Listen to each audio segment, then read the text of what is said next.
এদিকে রাজধানীর উত্তরার দক্ষিণখানের ফায়দাবাদের জামতলায় নিজ বাসা থেকে সারা রোকসানা পিনু নামে 2 সন্তানের জননীর মরদেহ উদ্ধার করেছে পুলিশ। প্রাথমিকভাবে পুলিশের ধারণা চুরির উদ্দেশ্যে বাসায় ঢুকে শ্বাসরোধে হত্যা করা হয়েছে পিনুকে। তবে পরিবারের অভিযোগ স্বর্ণালঙ্কার লুট করতেই এই হত্যাকাণ্ড। তবে তদন্ত শেষেই হত্যার কারণ এবং হত্যাকারী সম্পর্কে নিশ্চিত হওয়া যাবে বলে জানিয়েছে পুলিশ।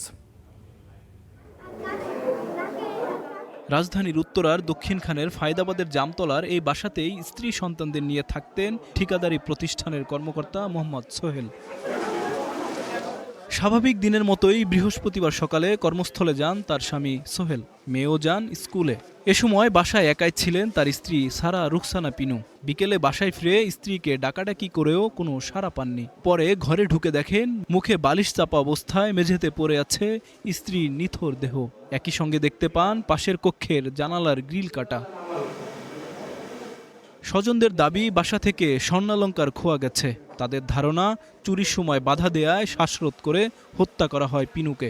আমি যখন আমার মায়ের কাছে যাই তখন দেখি তার মাথায় একটা বালিশ, তার মাথায় বালিশ চাপা দেওয়া। তো বালিশটা যখন সরাই তখন তার নিঃশ্বাস চেক করি, কিন্তু তার কোনো নিঃশ্বাস ছিল না। পরে আমি এসে ঢুকে দেখি দরজা খোলা, ঘরের সব এলোমেলো, আরও কীভাবে পড়ে আছে। পরে আমি আবার গায়ে হাত দিয়ে দেখি ওর হাত পা পুরো একেবারে ঠান্ডা, বরফের মতো। নৃশংস এ ঘটনায় এলাকায় নেমে এসেছে শোক আর আতঙ্ক। দ্রুত হত্যাকারীদের গ্রেফতার করে দৃষ্টান্তমূলক শাস্তির দাবি জানিয়েছেন স্বজন ও স্থানীয়রা। আমার বোনেরা তো আর পাবই না, আল্লাহ তাআলা ফেরেশতা নসিব করুক।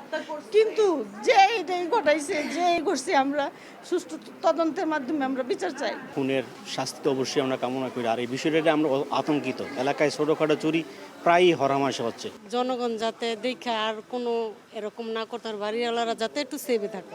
খবর পেয়ে বিকেল 4টার দিকে ঘটনাস্থলে আসে দক্ষিণখান থানা পুলিশ। পরে সন্ধ্যায় আলামত সংগ্রহে কাজ শুরু করেন সিআইডির ক্রাইম সিন ইউনিটের সদস্যরা। পুলিশ বলছে আলামত সংগ্রহের পাশাপাশি হত্যার রহস্য উদ্ঘাটনে কাজ চলছে। আমরা এখনো সঠিকভাবে বলতে পারতেছি না, আমাদের জিনিসটা তদন্ত চলতেছে, তদন্ত শেষে সঠিকভাবে বলা যাবে। কে বা কারা কিভাবে এই হত্যাকাণ্ড ঘটিয়েছে তার উত্তর খুঁজছে আইনশৃঙ্খলা বাহিনী। স্বজনদের একটাই দাবি, দ্রুত হত্যাকারীদের শনাক্ত করে সাজা নিশ্চিত করা। আইমন সাজিদ, স্টার নিউজ, ঢাকা।